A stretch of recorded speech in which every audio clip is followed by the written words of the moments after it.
My son-in-law turned off my television and told me, "Go to your room. This living room is mine now." He did not shout. He did not need to.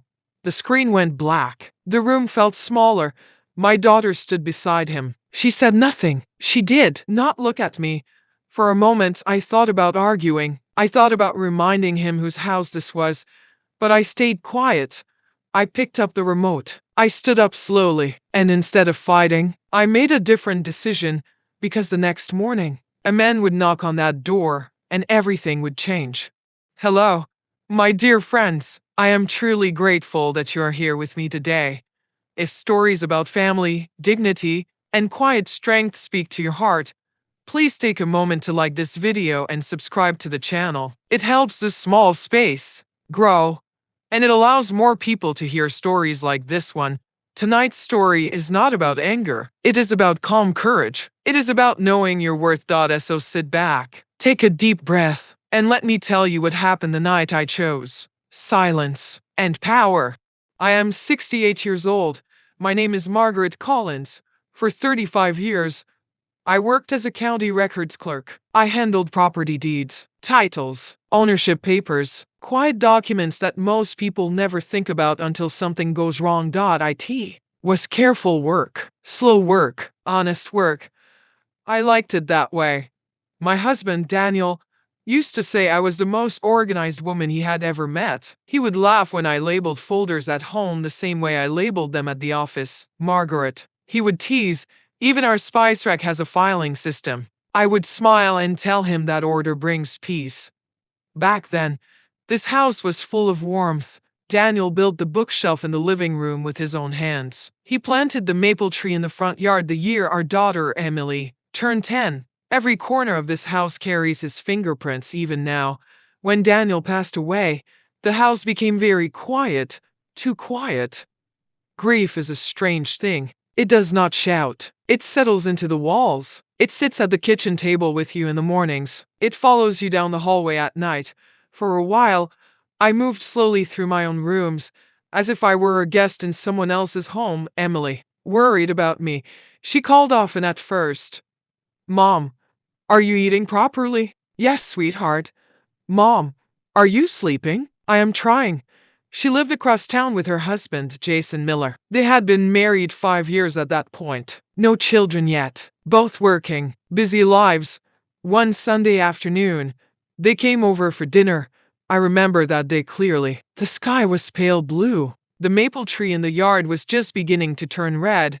Emily held my hands across the kitchen table. "Mom," she said softly, "we've been thinking." Jason cleared his throat beside her. "Our apartment lease is ending," he said, "and we were hoping to save for a condo, just for a little while." Emily squeezed my fingers. "Only temporary," she promised. "We don't want you to be alone anyway." I looked around my kitchen, at the empty chair where Daniel used to sit, at the quiet hallway beyond. The truth is, part of me felt relieved. The silence had been heavy. "Of course," I said. "You can stay here, just until you get on your feet." Temporary. That was the word we all used. They moved in the following month. At first, it felt almost cheerful, boxes stacked in the hallway, Jason carrying furniture inside, Emily arranging dishes in the cabinets, the sound of footsteps upstairs. Again, the house felt alive. Jason was polite in the beginning. He called me Mrs. Collins. He offered to take out the trash. He complimented my cooking. "You've kept this place in great shape," he said once, looking around the living room. I thanked him. Emily seemed happier too. She would sit with me in the evenings and tell me about her day at work. We would drink tea together like we used to when she was a teenager. For a while, I believed I had made the right choice. I told myself that families should support one another, that Daniel would have wanted me to help them. Months passed, then a year, then another. Temporary became comfortable. Comfortable became expected. I continued paying the property taxes, of course. The utilities were still in my name. Cable, internet, landline. When the first winter came, Jason mentioned that heating costs were rising everywhere. "It's tough out there," he said casually. "We're trying to save as much as we can." So, I paid the higher bill without complaint. Later, Emily asked if she could use one of my credit cards just for emergencies. They said it would be easier while they were managing their finances. I agreed. I did not ask for details. I trusted them. Every month, I covered groceries, the electric bill, the water, the cable package Jason preferred, even the upgraded internet speed because he said he needed it for work when their car needed repairs. I wrote the check. When Jason mentioned a short-term cash flow problem, I paid one of their credit cards. Each time, they said the same thing. Just until we're stable. Just until the condo. I believed them. After all, I had handled property records for decades. I understood how hard it was for young couples to buy their first home. Prices were not what they used to be. I told myself I was investing in their future. Slowly, though, the balance inside the house began to shift. It happened so quietly that I did not notice at first. Jason rearranged the living room one afternoon while I was at the grocery store. The armchair Daniel loved was moved closer to the wall. The television was centered differently. It flows better this way, Jason explained. I nodded. He changed the thermostat settings, said the house was too warm, then sometimes too cold. He subscribed to extra sports channels without asking. Don't worry, he said. It's included in the package, but the bill came in my name. I began spending more time in my bedroom in the evenings, not because anyone told me to, just because it felt easier. Emily stopped sitting with me for tea. She was tired most nights, busy, distracted. When I asked gently about their condo plans, Jason would answer quickly, "We're working on it. Market's tricky, timing has to be right." I did not press. I did not want to seem impatient. 4 years passed that way.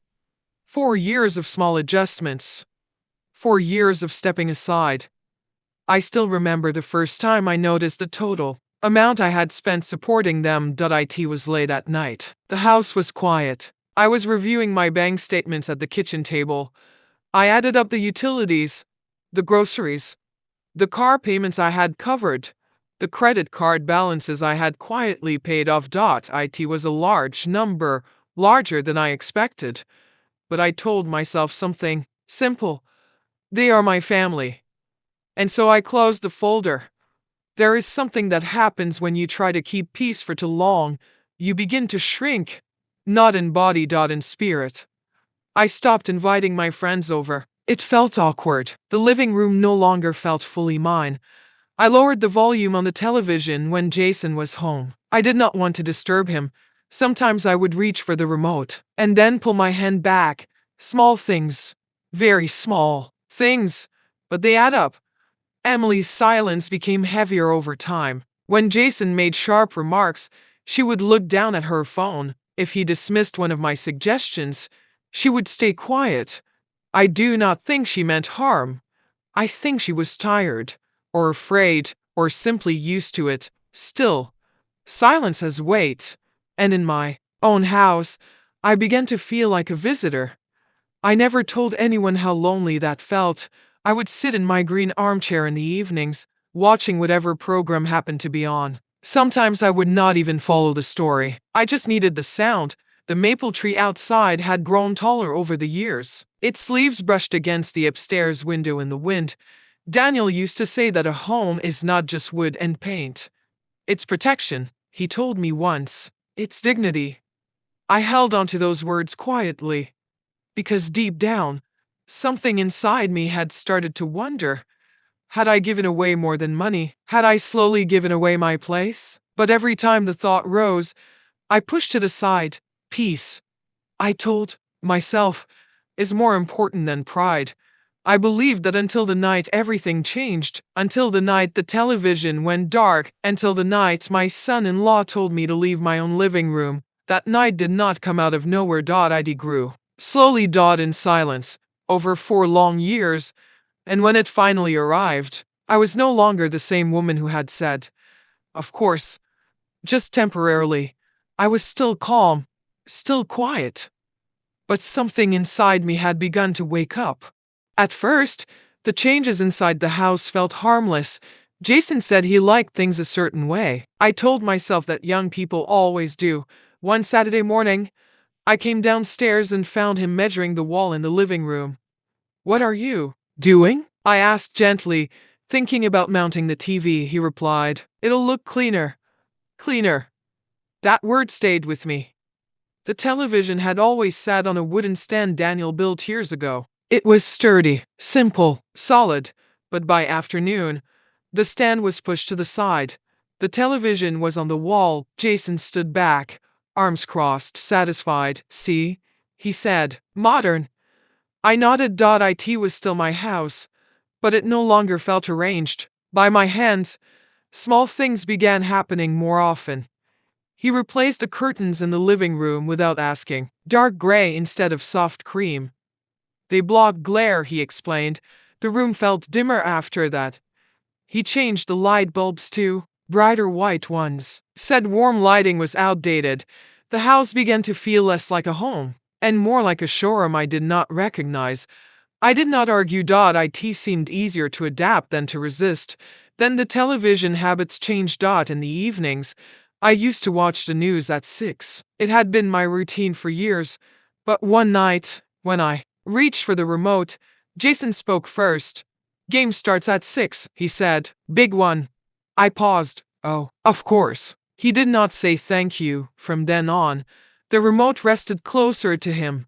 Not officially, just naturally. If I was already watching something and he entered the room, he would stand in front of the television and wait. He did not speak at first. He just stood there. After a few moments, I would lower the volume. "Were you about to watch something?" I would ask. "Yeah." He would say, "Casual, just highlights." And the channel would change. Emily rarely noticed. Or maybe she did. But she never interrupted. I began carrying my tea upstairs some evenings. It felt quieter there. Safer. At dinner, conversations shifted too. Jason spoke more about investments, about market trends, about big opportunities. He talked quickly, confidently. Emily listened with admiration. "He's very smart with money," she told me once. I smiled. "I'm sure he is." When I mentioned property taxes rising, Jason waved his hand lightly. "Long-term appreciation makes up for that." I noticed something in his tone. Not disrespect exactly, but dismissal. As if my decades of experience with deeds and ownership were old-fashioned knowledge. I had spent 35 years studying property documents, but at my own dinner table, I felt outdated. One evening, I overheard him speaking on the phone. "I'll leverage it," he said. "No risk, high return." Leverage, risk, high return. The words floated down the hallway. I stood still, listening. When he finished, I asked casually, "Are things going well?" "Very well," he said. "You'll see." I did not ask more. Over time, the grocery bills increased. Jason preferred specific brands, imported items, organic selections. "It's healthier," he said. I paid the receipt without comment. The cable bill rose again. Sports packages, streaming services, premium channels. "Everyone has these now," he said when I hesitated. I told myself it was harmless. But one night, while reviewing statements, I noticed something else. Online transactions. Frequent ones. Transfers. Large amounts. I stared at the numbers. They were not small purchases. They were not groceries or utilities. When I asked Emily gently, she brushed it aside. "We're investing, Mom. It's part of building something bigger." Her voice sounded rehearsed. I wanted to believe her. So I did. But the house felt different now. When friends called and suggested visiting, I found excuses. "Oh, maybe another time. It's not convenient today." I did not want them to see how things had shifted. I did not want to explain why I no longer sat in the center of my own living room. Jason began referring to the house in ways that unsettled me. Our place, our living room, our space. The first time I heard it, I felt a small tightening in my chest. It was not anger. It was recognition. Words shape reality. And he was shaping it. One afternoon, I came home from the pharmacy and found new artwork on the walls, abstract pieces, large frames. Just freshening it up, Jason said. The old family photos had been moved to the hallway. Daniel's portrait now hung near the laundry room. I stood in front of it for a long moment. I can move it back, Emily said quietly, but she did not. And I did not ask again. The maple tree outside continued growing. Seasons changed. But inside the house, something was tightening. I began eating earlier to avoid crowded dinners. I folded laundry in my room instead of the living room. I lowered my voice when speaking on the phone. One evening, I laughed loudly at a television show. Jason looked over. "Can you keep it down?" he said. I apologized. In my own house. That word echoed in my mind later that night. Why was I apologizing for laughter? I lay awake longer than usual. The house felt smaller. Not physically, emotionally. The credit card statements continued arriving. 1 month, the balance was unusually high. I stared at it under the kitchen light. When I mentioned it the next morning, Jason responded smoothly. Short-term positioning. It'll turn around. Positioning. Turn around. I nodded, but I felt something shift slightly inside me. A quiet unease. Not suspicion. Just awareness. He began locking the study door when using his laptop. Said he needed privacy for business calls. That room used to hold Daniel's old desk. Now it held tension. One Saturday, I walked in unexpectedly while Jason was on a call. He muted quickly. "I need space," he said, irritation clear. I stepped back immediately. "I'm sorry." There was that word again. Sorry. The temperature in the house felt colder that winter. Even when the thermostat read normal, conversations grew shorter. Emily seemed tired more often. Sometimes I heard them arguing late at night, not shouting. Sharp whispers. "I told you, you promised. I need time." The walls carried those words down the hallway. I never interfered. I told myself that marriage has storms. They would sort it out. But one afternoon, while sorting mail, I found something unusual. A notice.it was addressed to Jason. Final reminder. Payment due. I placed it on the counter without comment. He picked it up later and slipped it into his jacket quickly. I noticed his hands were not steady. That was the first time I saw fear in his eyes, just a flicker. Then it disappeared. He smiled too brightly at dinner that night. "Big things coming," he said. Emily forced a smile. I chewed slowly, listening. The next week, the internet was almost disconnected. I received an automated message. When I asked Jason, he seemed surprised. "That shouldn't happen," he said quickly. But it had. And the account was still in my name. I paid it. Again. I began keeping copies of statements quietly. Not because I planned anything, just because I felt the need to understand. The number, when added over 4 years, was staggering. Nearly $100,000. Utilities, food, insurance, repairs, debt payments. I closed the folder gently. For a long time, I sat at the kitchen table in silence. It was not the money that hurt. It was the assumption, the entitlement, the quiet erasing of my presence. I thought about Daniel, about the years we worked to pay off this house, about the pride we felt when the final mortgage payment cleared. We celebrated with cake in this very kitchen. Now, I felt like a tenant in a house fully paid for. The evening of the confrontation did not feel different at first. It was quiet. I was in my green armchair, watching a simple program. The maple leaves moved softly outside. The remote rested lightly in my hand. I remember thinking how peaceful the room looked. Then Jason walked in. He did not greet me. He stood between me and the television. The game was about to start. He reached forward, and the screen went black. The silence that followed was heavier than any raised voice. He looked at me. "Go to your room," he said calmly. "This living room is mine now. Mine." The words settled into the air. Emily stood behind him, her eyes lowered. She did not speak, and in that moment, every small change over 4 years lined up clearly in my mind. The curtains, the remote, the thermostat, the apologies, the bills, the silence. All of it. It had not happened in one night. It had happened slowly, quietly, piece by piece, until there was almost nothing left of me in that room, but something inside me did not break. It woke up, and that awakening had been building for a very long time. After that night in the living room, I did not argue. I did not remind Jason whose name was on the deed. I did not raise my voice. I simply walked upstairs and closed my bedroom door.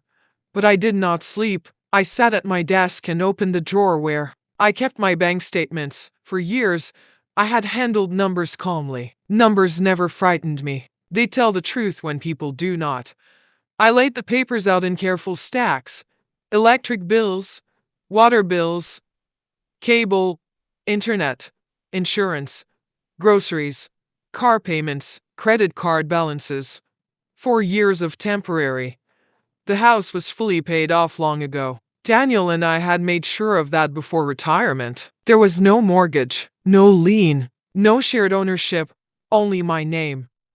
Margaret Collins. Clear and simple, yet somehow, inside these walls, I had begun to feel uncertain. I began adding the totals again. I wrote each year on a separate page. Year 1. Year 2. Year 3. Year 4. I calculated. Utilities first, then groceries, then the extra cable packages, then the credit card payments I had quietly covered when Jason said he was repositioning assets. Repositioning.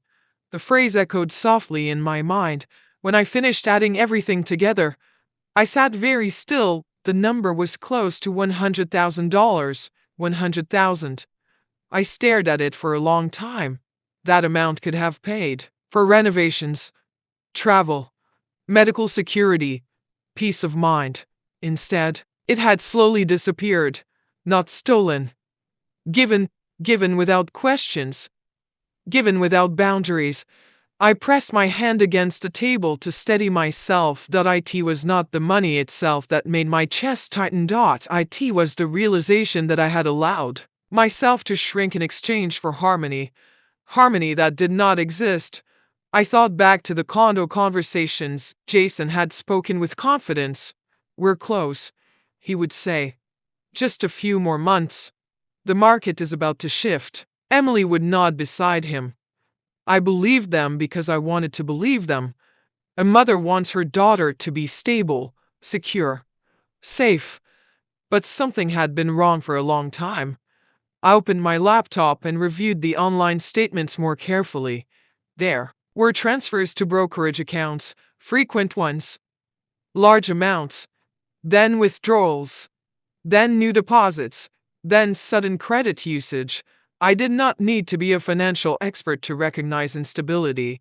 I had seen property foreclosures in my years at the county office. I had processed records after families lost homes because of risky choices. The pattern looked familiar, and it did not look safe. The next morning at breakfast, I asked gently, Jason, how is the condo fund coming along? He did not look at me. Right away. It's progressing, he said. Do you have a target date? I asked calmly. Emily shifted in her seat. We're working on timing, she replied quickly. I nodded. I did not push further, but that evening, I reviewed the credit card again. There were charges I did not recognize. High-end electronics, online trading platforms, subscription services I had never heard of. I felt a quiet wave of disappointment. Not anger, just sadness. Sadness that I had not asked more questions sooner. Over the next few days, I began observing more closely. Jason spent long hours in the study with the door locked. His voice on the phone carried tension, short sentences, sharp responses. At dinner, he spoke less about big opportunities and more about temporary Setbacks. The language had changed. One afternoon, I received a call from the credit card company. They needed verification for a large transaction. My heart beat slowly but firmly. Yes, I said carefully. That card is under my account. The representative explained that the balance was approaching its limit. Approaching its limit. I thanked her and hung up. Then I went upstairs and looked in the mirror. I saw a tired woman. Not weak, just tired. I asked myself one simple question. If Daniel were here, what would he say? He would not shout, he would not demand, but he would remind me of something important. Protection is not cruelty. Boundaries are not selfish. I walked into the study that evening without knocking. Jason looked up sharply. I need privacy, he said. I need clarity, I replied calmly. He stared at me. I did not raise my voice. I would like to review the condo savings, I said softly. He leaned back in his chair. It's complicated, he replied. Then help me understand. His jaw tightened. Emily appeared in the hallway, uncertain. We're fine, Mom, she said quickly. It's under control. Under control. Those words did not comfort me anymore. That night, I returned to my bedroom and opened the small fireproof box in my closet. Inside were the original property documents, the deed, the proof of full payment, insurance policies, tax records, everything in order, everything in my name. I held the deed in my hands for a long moment. Paper can feel heavier than stone when it carries truth. I realized something quietly. For 4 years, I had been acting as if I needed permission inside my own home. As if kindness required surrender. As if love meant silence. But kindness without respect becomes weakness, and silence, over time, becomes erasure. The next week, another notice arrived. This one was more serious. It mentioned margin requirements. I recognized the term immediately. It meant borrowed money, risk layered upon risk. I placed the envelope on the kitchen counter and waited. Jason picked it up when he came home. He read it quickly. His face lost color for just a second. Then he folded it and slipped it into his pocket. Everything okay? I asked gently. Temporary volatility. He replied, volatility? Such a calm word for instability. That night, I heard raised whispers behind their bedroom door. You said I will fix it, we can't tell her. I closed my eyes. So now there were secrets. Not just financial strain, but deception. And that was the moment something settled clearly inside me. Not fury. Not revenge. Clarity. I was not being supportive. I was being used. And worse, I was allowing it. The following morning, I called the utility companies one by one. I did not cancel anything yet. I simply confirmed that all accounts were in my name, every single one. Electricity, water, gas, cable, internet, landline, all Margaret Collins. I asked about the process for suspension. The representatives explained politely. 30 days notice required for eviction in this state. I knew that already. I had processed hundreds of such documents in my career, but hearing it again grounded me. 30 days. Clear. Legal. Structure. No drama. That afternoon, I made a quiet decision. I would not argue again. I would not plead. I would not explain myself emotionally.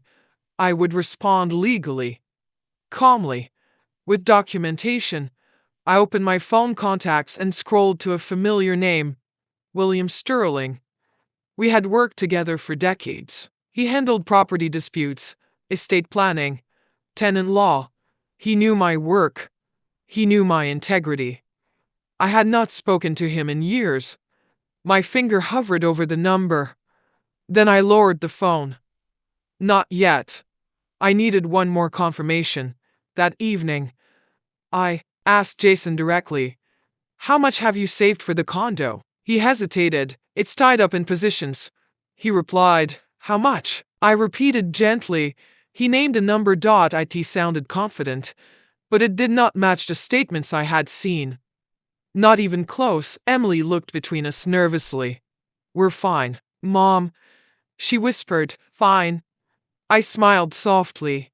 I hope so, I said, and that was the last conversation we had about savings. The house felt different that night, quieter, heavier. Not because of shouting, but because I now understood the truth. Nearly $100,000 in support. And no real savings, risky trading, debt notices. Silence, control slowly shifting away from me. I sat in my green armchair once more, the remote rested in my palm. I turned the television on. The volume was low. Very low. I watched the screen flicker, and for the first time in 4 years, I did not feel small. I felt awake, because I finally understood something simple. This house was not theirs to dominate. It was not theirs to gamble against. It was mine. Legally, morally, fully paid. And I had allowed myself to forget that, not out of weakness, but out of love. The problem with love without boundaries is that it teaches others to cross lines. I had drawn none. Until now, the next time Jason told me to go to my room, I would not argue. I would not shout. I would not cry. I would act, and when I act, I do not act halfway. I act with paperwork. That night did not begin with shouting. It did not begin with slammed doors or raised voices. It began the same way many nights had begun during those 4 years. Quiet. I was sitting in my green armchair, the one Daniel bought me after my knee surgery. It had wide arms and a soft back. It faced the television at just the right angle. For a long time, it had been my place. The television was on, but I was not really watching it. The volume was low. The light from the screen moved gently across the walls. Outside, the maple tree brushed the window in the wind. Emily and Jason were upstairs. I could hear footsteps, a drawer opening, a door closing. Normal sounds. Ordinary sounds. I remember thinking how tired I felt. Not tired in my body, tired in my spirit. I reached for the remote and turned the volume up just a little. The sound filled the room softly. It felt comforting. Then I heard footsteps coming down the stairs. Heavy footsteps. Jason entered the living room without looking at me. He stood in front of the television. I lowered the volume again. He did not speak right away. He just stood there, blocking the screen. I waited. Finally, he reached out and pressed a button. The television went black. The room fell into silence. Not peaceful silence. Heavy silence. Go to your room, he said calmly. This living room is mine now. The words were quiet, but they landed hard. Mine. I looked at him. Then I looked past him. Emily was standing near the doorway. Her hands were clasped in front of her. Her eyes were lowered. She did not look at me. She did not look at him.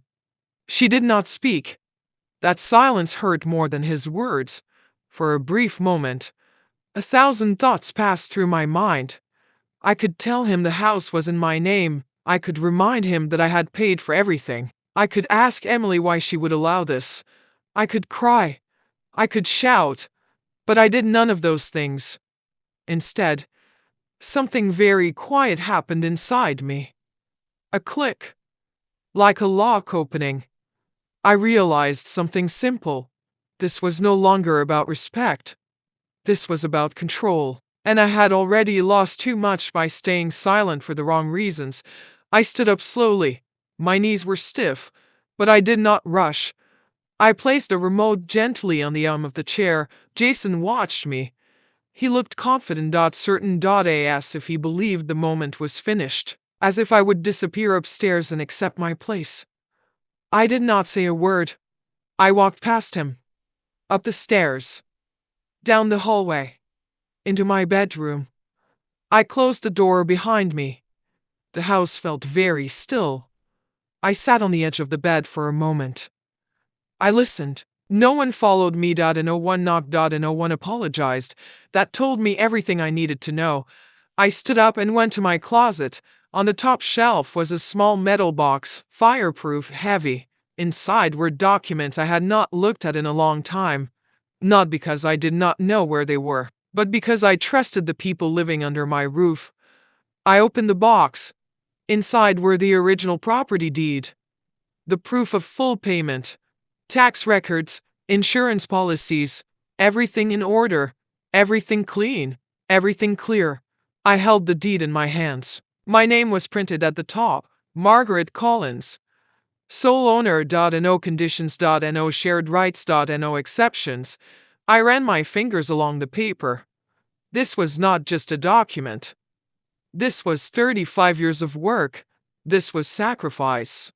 This was Daniel and me choosing responsibility over luxury. This was our promise to each other. Security. I placed the documents carefully into a folder. Then I opened my dresser and took out the spare house keys. Not the ones I used every day, the extras. The ones I had given to Emily and Jason when they moved in. I placed them in my purse. Next, I packed a small overnight bag. Just the basics. Clothes, medication, toothbrush. I did not pack in a hurry. I did not pack emotionally. I packed deliberately. As if I were preparing for a business trip. Before leaving, I paused and looked around my bedroom. The walls were the same soft color Daniel had chosen. The lamp by the bed still had the shade he liked. This room was still mine. No one had taken it yet. I turned off the light. I walked downstairs quietly. The living room was empty now. The television remained black. The green armchair sat where I had left it. For a moment, I felt a wave of sadness. Not anger. Sadness for how far things had gone. Then I picked up my coat. I opened the front door. Cool night air filled the hallway. I stepped outside and closed the door behind me. I did not slam it. I locked it. Once. Firmly. I stood on the porch for a moment, breathing slowly. The house looked the same from the outside, warm lights upstairs, curtains drawn. But I was no longer inside it, and that was intentional. I got into my car and drove downtown. The streets were quiet, streetlights passed one by one. I did not turn on the radio. I needed the silence. I checked into a small hotel near the courthouse. The clerk smiled politely. Just one night, she asked. For now. I replied. The room was simple, clean, neutral. I sat on the bed and placed my purse beside me. Only then did I feel my hands trembling. Not from fear. From release. I had finally stepped out of the role I had been shrinking into. I took a deep breath. Then I picked up my phone. I scrolled to William Sterling's name. My finger hovered for a moment. Then I pressed call. He answered on the second ring.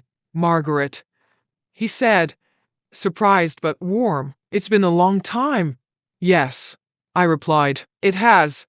There was a pause. Is everything all right? I looked around the hotel room. Everything felt calm. Yes, I said honestly. I need your help. Of course. He replied immediately. What's going on? I explained slowly. I told him about Emily and Jason moving in. About the 4 years. About the financial support. About the control. About the words spoken that night. I did not exaggerate. I did not dramatize. I stated facts. When I finished, there was a brief silence on the line. Then William spoke. You still own the house outright? He said. Yes. And there is no lease agreement. No, then this is straightforward, he said calmly. We proceed legally. I felt a sense of grounding. Structure, order. What do I need to do? I asked. First, he said, you stay somewhere safe tonight. You've already done that. Good. Second, he continued, tomorrow morning, my associate will serve a formal 30-day eviction notice. I nodded, even though he could not see me.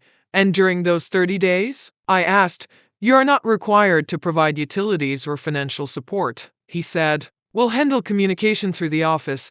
I exhaled slowly. Yes, I said, that is what I want. Margaret. He added gently, You're doing the right thing. Those words mattered more than I expected. I know, I replied. It just took me too long to act. Kindness is not a fault, he said, but it does need boundaries. We discussed details, documents, timing, procedure. Everything was clear. When the call ended, I sat quietly for a long moment. I did not cry. I did not feel guilt. I felt steady. That night, I slept deeply.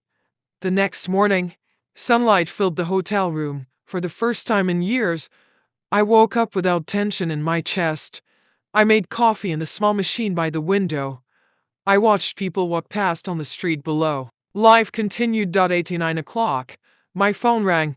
It's done, William said. The notice has been served. I nodded. Thank you, I replied. I knew what would happen next. Jason would be angry. Emily would be frightened. But I would not be drawn into chaos. I had chosen clarity. Before leaving the hotel, I made a few more calls. I contacted the cable company, the internet provider, the landline service. I requested suspension. I froze the supplementary credit card, all politely, all calmly, all legally. No emotion. Just action. By midday, messages begin coming in. Voicemails, texts, missed calls.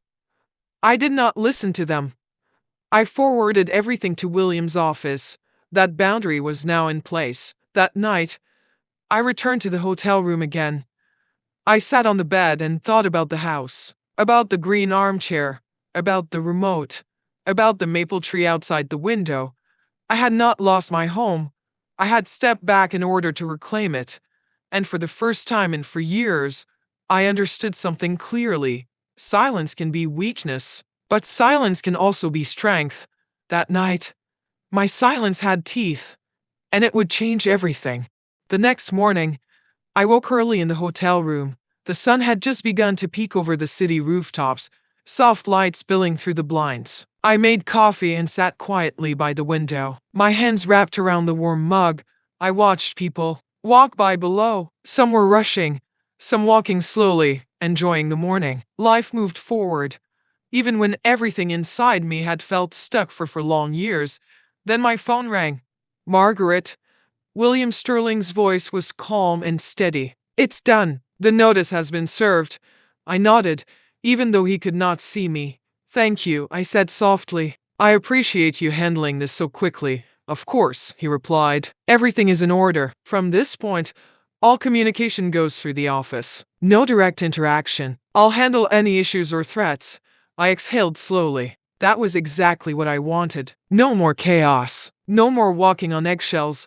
Later that morning, I thought about what had to happen next. Utilities, credit cards, everything in my name needed to be addressed immediately. I called each company one by one. The cable company, the internet provider, the landline. Each call was calm and precise. I am requesting suspension of services immediately, I said. All accounts are under my name. Please forward confirmation. They complied. Everything was clean, legal, and proper. No arguments, no raised voices, just action. I also froze the supplementary credit card Emily had been using for months. The silence that followed felt peaceful. I understood that the house, fully paid off, legally mine, could no longer be a tool for control. By noon, the first wave of reaction began. Jason called multiple times. Margaret. What is this? His voice was sharp, though he tried to mask panic. I did not answer. Instead, I forwarded the calls to William's office. Emily called next. Her voice was soft, almost trembling. Mom, what's happening? She asked. I'm not discussing it, I said gently. Please speak with William. I didn't know, she whispered. I know, I replied calmly, but it is time. And that was the end of that conversation. The house had already begun to change hands in a way, not physically, but legally. The moment Jason and Emily received the formal 30-day eviction notice, the power shifted.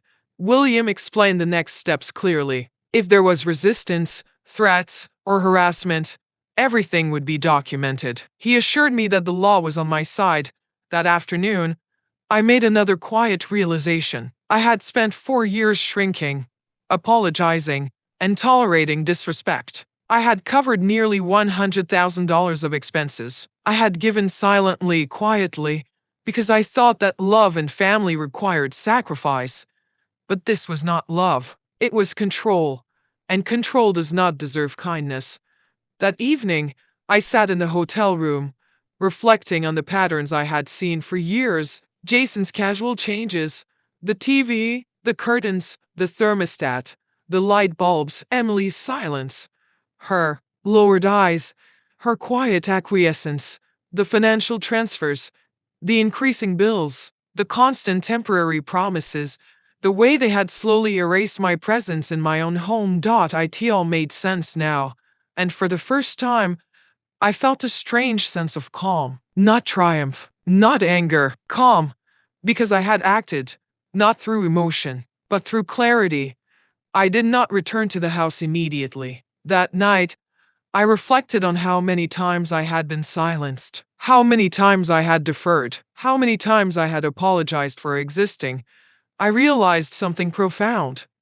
Boundaries are not selfish, they are essential. The next morning I called William again. I want to review the documentation, I said. Everything they might need to respond. He sent me the files digitally. I read each one carefully. Eviction notice, utility suspensions, credit card freezes, legal procedures laid out clearly, step by step. Every time I reread the papers, I felt steadier. Not a spark of rage, not a whisper of guilt, only focus. The first reaction from Jason came later that morning. He called multiple times, left voicemails, angry, frustrated, almost desperate. William handled it. All messages were returned calmly, stating that Margaret Collins had initiated legal action and all communication must go through the office. Emily's panic was next. She sent texts, emails, even a voice message. Mom, I didn't know. She pleaded. We were trying. I forwarded everything to William. I did not reply directly, not because I did not love her, but because love without boundaries can be dangerous. By the end of the day, I understood a fundamental truth. Clarity requires space. If I engaged emotionally, I could be drawn back into the same patterns of manipulation and control, and I would not. I remember sitting in the hotel room that evening, watching the street below. People walked home from work, carrying groceries, children holding hands with parents, dogs on leashes. Life continued outside the turmoil of my own home. I made tea and took a slow sip, noticing the warmth spread through my hands. For a moment, I closed my eyes and let myself feel the depth of what I had done. I had acted with dignity. I had acted legally. I had acted without drama. The first evening, Jason's attempts at intimidation were subtle. Emails, a loud knock on the hotel door. But William intercepted each one. Emily reached out through text, trying to reason, apologize, explain. I forwarded each one to the attorney. I did not read them alone. I left them unopened on the phone, placing it face down on the nightstand. That night, sleep came more easily. I realized that peace is not the absence of conflict, but the presence of clarity. The following morning, I spoke with William about next steps. The notice period is 30 days, he reminded me. But if they refuse to comply, we have full legal authority. You are fully protected. I understand, I said calmly. I am prepared. The first week passed in a quiet rhythm. I remained in the hotel. I did not return home. I did not watch the messages pour in from Jason and Emily. I focused on paperwork, on clarity, on calmness. Each call from William reassured me. They were my shield. By the second week, Jason's anger had grown more visible. He called the office multiple times, left messages that were carefully documented, threats veiled in polite words. Emily was in panic mode. She sent texts almost hourly. I did not respond. I did not need to. William handled every message. He recorded everything, every word, every emotion, every attempt to manipulate. By week 3, the pattern was clear. Jason was losing control. Emily was awakening to the reality she had ignored for so long. Every phone call she tried to make to me ended up documented in William's office. The house, once a place of silent erosion, was now fully under legal protection. I spent those 30 days reflecting, preparing, and strengthening my resolve. I walked slowly each morning in the city streets, noticing the ordinary beauty: sunlight on brick walls, birds on rooftops, the distant hum of traffic. For the first time in years, I felt steady. The house, my home, would be restored. I realized something crucial. Authority without responsibility collapses under truth. Jason had tried to impose control without accountability. Emily had tried to trust blindly without verifying. I had acted late. Yes, but I acted correctly. The house, the finances, the respect that had been eroded, all of it could be reclaimed. I spent the remaining days reviewing my own records, organizing statements, and preparing mentally. I did not fear the confrontation. I did not need to. I had clarity. I had legality. I had boundaries. And that was stronger than any anger, any yelling, any emotional outburst. The day of the meeting arrived quietly. I drove to William Sterling's office, my hands resting on the steering wheel. The city hummed gently outside. Cars passed. People walked in and out of shops. The air smelled faintly of rain from the night before. I felt a strange calmness settle over me, like the eye of a storm. Inside the office, William greeted me with a small nod. "Margaret, they'll be here soon," he said. I sat in the chair by the window. Soft light poured in, highlighting the warm wood of the desk. I arranged my hands in my lap and breathed slowly. A few minutes later, the door opened. Jason stepped in first. His expression was controlled but tense. Emily followed, looking hesitant, unsure, and smaller than she had appeared at home. William gestured toward seats. "Please sit." I did not rush. I placed my purse on my lap and kept my posture straight. Calm, clear. Jason's eyes flicked to me. I saw a flicker of frustration, control shifting, but he masked it quickly. Emily avoided my gaze. Her hands fidgeted with the strap of her bag. I did not scold her. I did not demand attention. I simply allowed her space to realize. William opened a folder of papers. "Let's review the situation calmly," he began. He explained everything clearly. The 30-day notice, the suspension of utilities, and the freeze on the supplementary credit card. He confirmed all documentation had been served legally. Jason's jaw tightened. Emily's eyes widened. Then William continued. "We also need to clarify finances. Margaret, would you like to present your records?" I nodded gently. I opened my folder and laid out the statements carefully, one by one. Bills, utility payments, credit card summaries, bank transfers, records of every dollar spent over the past 4 years on their behalf. Jason leaned forward slightly, trying to appear casual. "Those numbers, that can't be right," he said. "They are correct." I said softly. "I have kept meticulous records. Everything in my name. Every payment accounted for." Emily gasped slightly. "Mom," she whispered. I met her eyes gently, not accusingly. "I am not here to punish you. I am here to show the truth." Jason's voice rose, though still restrained. "We've been saving for a condo. All of this was supposed to be temporary." I leaned back slightly, calm. "Temporary turned permanent. That much is true. But the savings you speak of, the funds you claimed were going toward a condo." I spread the financial records before them. Transfers, withdrawals, overdrafts, margin calls, and investment statements. Instead of saving, funds were being drained recklessly. Risky trades, gambling accounts, debts accumulating. Jason's confidence faltered. Just slightly, but enough. Emily's hand went to her mouth. She looked down. I did not need to raise my voice to make the impact. The truth spoke for itself.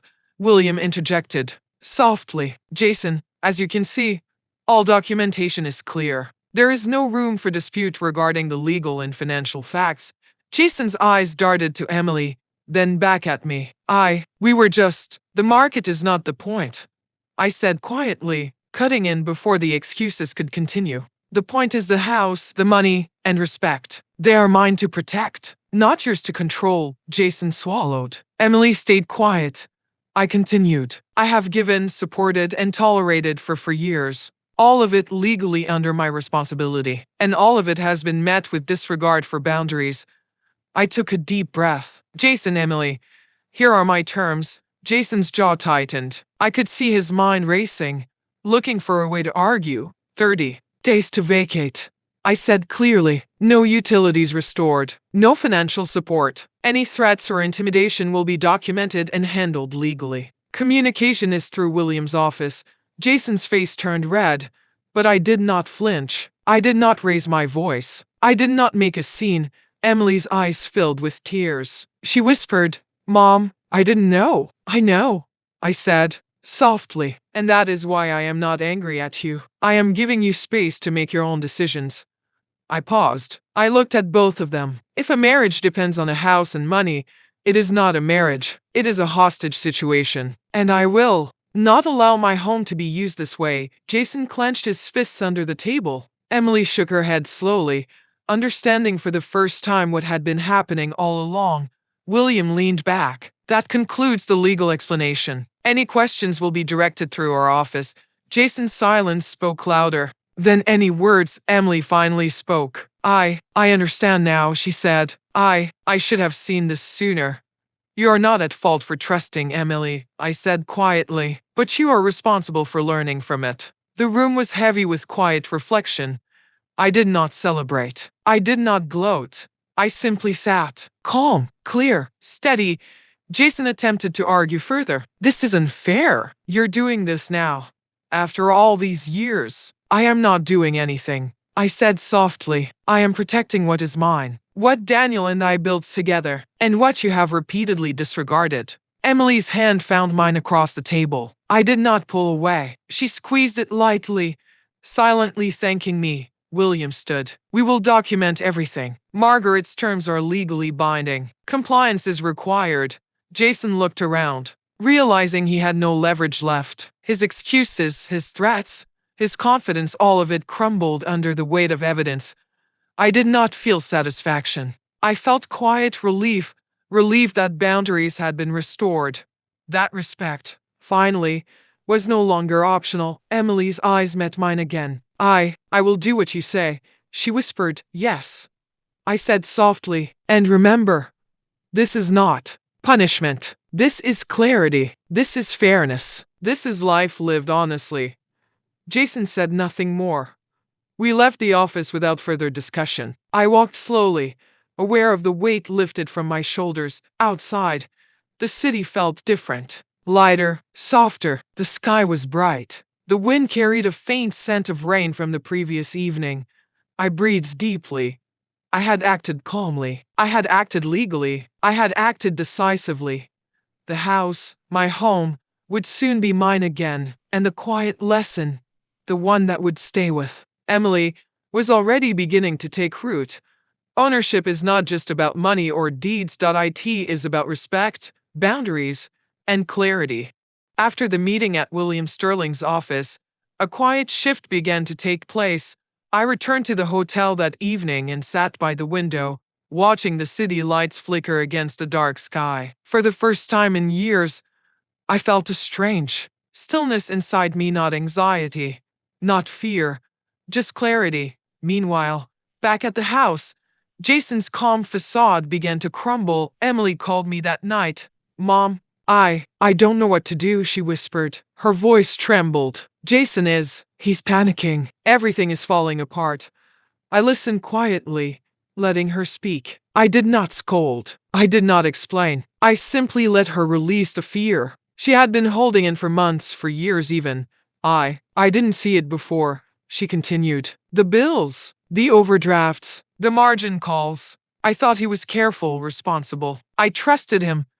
I nodded to myself, though she could not see me. "Emily," I said softly, "trust is earned through consistency, honesty, and respect. When it is built on control and lies, it will collapse." She was silent for a moment. Then she whispered, "I feel like I've been blind." "Awareness comes late sometimes," I said gently. "What matters is what you do next." The next day, William called. "Margaret," he said calmly, "Jason has called multiple times. He is panicking." Emily is more receptive now, finally, seeing the reality.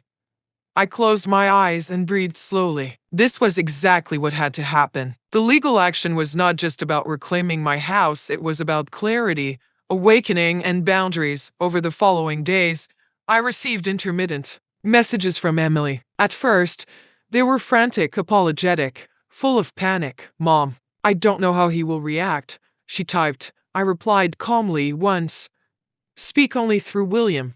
After that, she stopped texting me directly. She started communicating through the attorney. That small act of stepping back, of accepting boundaries, was already a sign of growth. Meanwhile, Jason's life began to unravel quietly. His business calls went unanswered. His professional reputation began to strain under corporate scrutiny. The debts, the margin calls, the reckless investments, they were not just personal mistakes. They were visible now. I did not celebrate. I simply observed quietly, knowing the truth of cause and effect. One afternoon, Emily's voice came through the phone again. "Mom, he tried to get me to side with him," she said, her voice small. "He said I should drive over, help him negotiate. I didn't. I walked away." I felt a small swell of pride. Not pride in triumph, but pride in recognition. She was finally choosing her own clarity over fear, over manipulation. "That is exactly what you should do," I said softly. "Step away when control is being demanded. Respect yourself first. Trust in truth." She exhaled, relief audible. In the quiet, meanwhile, at the house, Jason tried different tactics. He called utility companies, demanded restoration. He attempted intimidation through emails, text messages, and even voicemails to William's office. Every single attempt was documented, every word accounted for. Jason's frustration grew. His authority was no longer intact. The evidence, the law, the calm confidence of his mother-in-law, all of it was working against him. Emily began to notice patterns she had missed for years. The quiet withdrawals from her savings accounts, the unexplained bills, the reckless transfers, the late-night whispers, the stress she had felt but could not explain. She began speaking more openly with William, asking questions, requesting explanations. Slowly, the veil lifted. "Mom, I see it now," she said one evening. "He wasn't saving for a condo. He was draining everything, and I didn't know." I nodded to myself. That was the awakening I had hoped for. Awareness does not happen instantly, it happens in quiet moments, when the truth is undeniable. I reminded her gently, "It is not your fault for trusting him, but it is your responsibility to recognize patterns, to protect yourself, and to step away from manipulation." Her voice cracked softly. "I wish I had listened sooner. And now you have," I said quietly. "It is enough to act now." Over the next 2 weeks, Jason's professional life began to crumble further. Corporate reprimands arrived. Financial advisors began demanding explanations. Debts reached critical levels. Margin calls were enforced. The reckless investments that had been hidden were now public knowledge in his own circles. Emily witnessed it all. For the first time, she saw the full scope of the deception she had ignored. She began to understand the years of excuses, the manipulations, and the patterns of control. One evening, she called me quietly. "Mom, he's demanding I drive over again," she said. "He wants me to defend him." I walked away. I smiled softly, even though she could not see me. "That is exactly right," I said. "You do not take responsibility for another person's deception. You protect yourself. You step back. You do not enable manipulation." She sighed, relief evident. It's hard," she whispered. "Yes," I said calmly, "but clarity is stronger than fear. Boundaries are stronger than panic. Truth is stronger than manipulation." During this time, I reflected on the 4 years I had spent shrinking myself, the quiet tolerance, the invisible presence, the polite acceptance of disrespect. It had taught me lessons I wished I had learned earlier. Respect must be mutual. Generosity without boundaries can be exploited. Clarity is a quiet power. Emotional distance is necessary when control is being tested. Emily's awakening reminded me that growth can be slow. Awareness can be painful, but it is essential. One morning, William called again. "Margaret," he said, calm but firm. "Jason has been more desperate. There have been some last-minute attempts to negotiate. Emily is no longer participating in them. I nodded. This was exactly as it should be. Emily's detachment from manipulation was the strongest proof that boundaries were being learned and respected. Later that day, I received a message from Emily, sent through William. Mom, I want to start my own place. I want to live responsibly. I want to do this myself. I felt a quiet pride. Not pride in myself, but in her recognition, in her awakening. Do it. I replied softly through William. Take responsibility for yourself. Build your life with honesty and respect. That is the only foundation that lasts. Over the final week of the 30-day notice, Jason's desperation became palpable. He called William repeatedly. His tone veiled threats. Emily tried to mediate, but finally admitted she could no longer shield him from the consequences. William reminded her gently, "Your role is not to save him. It is to protect yourself and uphold the terms of the legal process." Emily nodded, quietly, determinedly. By the last few days, Jason's attempts had no effect. The legal process was clear. The documents were firm. The deadlines were final. Emily began preparing for the move. She found a small studio apartment. She organized her personal belongings. She made plans for work. She began building a life independently. Jason grew more frantic, but the law was immutable. William ensured every interaction was professional, documented, and legal. Emily began to understand the extent of the deception she had lived under. She apologized quietly to me once, through William. "Mom, I didn't realize," she said. "I didn't know how much I was being manipulated." "It is enough to see it now," I replied softly. "You cannot change the past, but you can act in the present." The house, which had been a site of tension and quiet humiliation, became the symbol of clarity. By the end of the 30 days, Jason signed the final inventory and handed over the keys. I chose not to be present. I had no desire for spectacle. I wanted peace. Emily moved into her studio apartment. She began her full-time work. She began building a life that was hers alone. She returned to visit me, not as a dependent, but as a guest, asking permission and respecting boundaries. For the first time in years, the house, my home, and my life were quiet, calm, restored. I understood then that clarity, calm, and boundaries had been more powerful than anger or confrontation. And Emily's awakening reminded me, sometimes those we love must see the truth for themselves. And when they do, the lessons are lasting.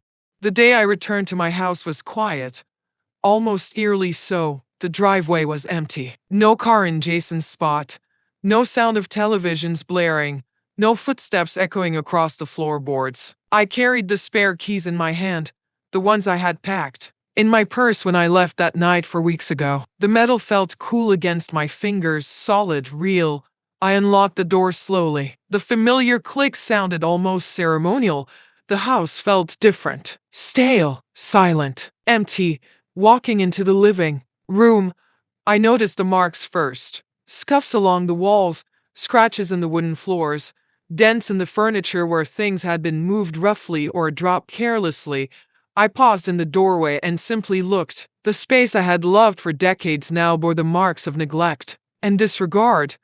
I did not feel anger. Not really. I felt calm. Steady. It was time to reclaim this space, but not through confrontation or drama. Reclamation would be quiet, deliberate, healing. I opened every window in the living room. The soft breeze carried the faint smell of rain from the garden. Dust floated in the sunlight streaming through the glass. I breathed in slowly, letting the fresh air fill the space. I carried a box of cleaning supplies into the kitchen. Every counter, every corner, every cupboard received attention. I wiped, scrubbed, polished. The familiar rhythm of cleaning was soothing. It reminded me of years gone by, of days spent caring for my home with my husband, Daniel. As I moved through each room, I made small decisions. Paint the family room a warm peach, soft and inviting. Replace the worn cushion in the green armchair. Repair scratches on the wooden floorboards. Arrange the furniture carefully, giving each piece a place of respect. The house slowly began to feel like home again.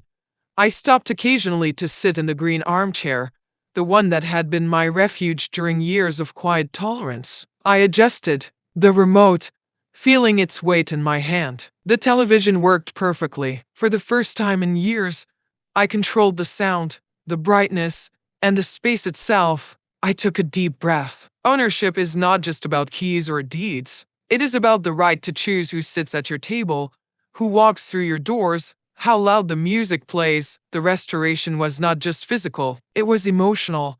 I walked through the bedrooms, straightened closets, washed linens, and dusted shelves. Every action was deliberate, an affirmation of presence, of life.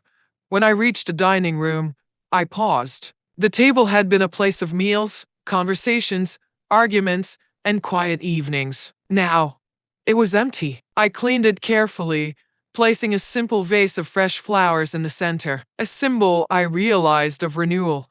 The following week, Emily moved into her small studio apartment. She had begun working full-time, managing her own finances, and building independence she had never exercised before. She came to visit me once, carrying a small bag of personal items. She entered quietly, smiling, and said softly, "Mom, may I come in?" "Of course," I replied. "You are always welcome as a guest." We walked through the living room together. She noticed the changes: the fresh paint, the restored furniture, the neat shelves. "It feels calm," she whispered. I didn't realize how heavy it had been before. I nodded. "It was, but now it is clear, quiet, and safe." She paused by the green armchair, tracing her fingers lightly over the cushion. "I understand now," she said. "About boundaries, about respect, about control." "Yes," I said softly. "Sometimes love alone is not enough. Respect must be present. Boundaries must be honored." We made tea together in the kitchen, quietly, without hurry. The kettle whistled, and the aroma of chamomile filled the air. "This feels nice," Emily said. "It is," I replied. "It is how it should have felt all along." From that day on, I established one clear rule: the door is open for guests. It is permanently closed for tenants. This simple boundary transformed the atmosphere of the house. I no longer felt the weight of quiet tension or unspoken manipulation. Weeks passed, and I began hosting small tea gatherings for neighborhood women. It became a weekly ritual. I invited women who had faced similar experiences: boundary violations, family disputes, or financial exploitation. We sat around the table, sipped tea, and shared stories. I taught them practical lessons I had learned the hard way. Never gift property impulsively. Write a will. Keep separate accounts. Do not share passwords. Never sign documents under pressure. Respect ownership boundaries. I saw their eyes widen as they realized how easily small oversights could lead to years of exploitation. Their nods, their quiet murmurs, told me that what had been humiliating and painful for me was now helping others. Emily came by often, not as a dependent, but as a guest who respected boundaries. She helped with tea, arranged chairs, and listened. Slowly, she rebuilt her confidence, her independence, and her self-respect. Meanwhile, the house settled into a rhythm of peace. The floors were clean, the walls were warm, the rooms were organized, and the air felt lighter than it had in years. I spent quiet evenings in the green armchair, reading, reflecting, and listening to the wind brush through the trees outside. The remote in my hand no longer represented control lost. It represented control reclaimed. Sometimes I would glance at the documents in my safe: proof of ownership, deeds, records. But now, they were not a shield against fear or manipulation. They were a reminder of responsibility, clarity, and empowerment. I realized something important. Restoration is not only about repairing what was broken physically. It is about reclaiming emotional space, asserting boundaries, and rebuilding trust in oneself. The house was mine again, but more importantly, so was my life. Emily returned occasionally for visits. She would sit quietly, sip tea, and speak about her work or her small apartment. She was no longer the timid, dependent woman who had stood silently while boundaries were ignored. She had grown, and in that growth, I saw hope for the future, not just for her, but for the lessons shared quietly among the women in our community. One afternoon, After a particularly lively tea gathering, I sat in the green armchair with the sunlight pouring through the windows. The room smelled faintly of jasmine from the vase on the dining table. I held the remote in my hand and adjusted the volume on the television just the way I liked it. It was a simple act, yet profound. The house was no longer a site of tension. It was a sanctuary, and in that sanctuary I understood clearly, ownership is not just about deeds or keys. It is about the right to choose who sits at your table, who walks through your doors, and how you live your life. The restoration of my home mirrored the restoration of my spirit. Every room I cleaned, every wall I painted, every boundary I enforced was a step toward reclaiming myself. The neighborhood women, Emily, and even I had learned something vital. Respect, boundaries, and clarity are far stronger than silence, fear, or manipulation. By the time the weeks had passed, the house was fully restored physically, emotionally, and spiritually. The walls were warm, the floors shone, the green armchair held the soft indentation of long hours spent in reflection. The windows let in light, the air was clean, and in that quiet, restored house, I finally felt complete.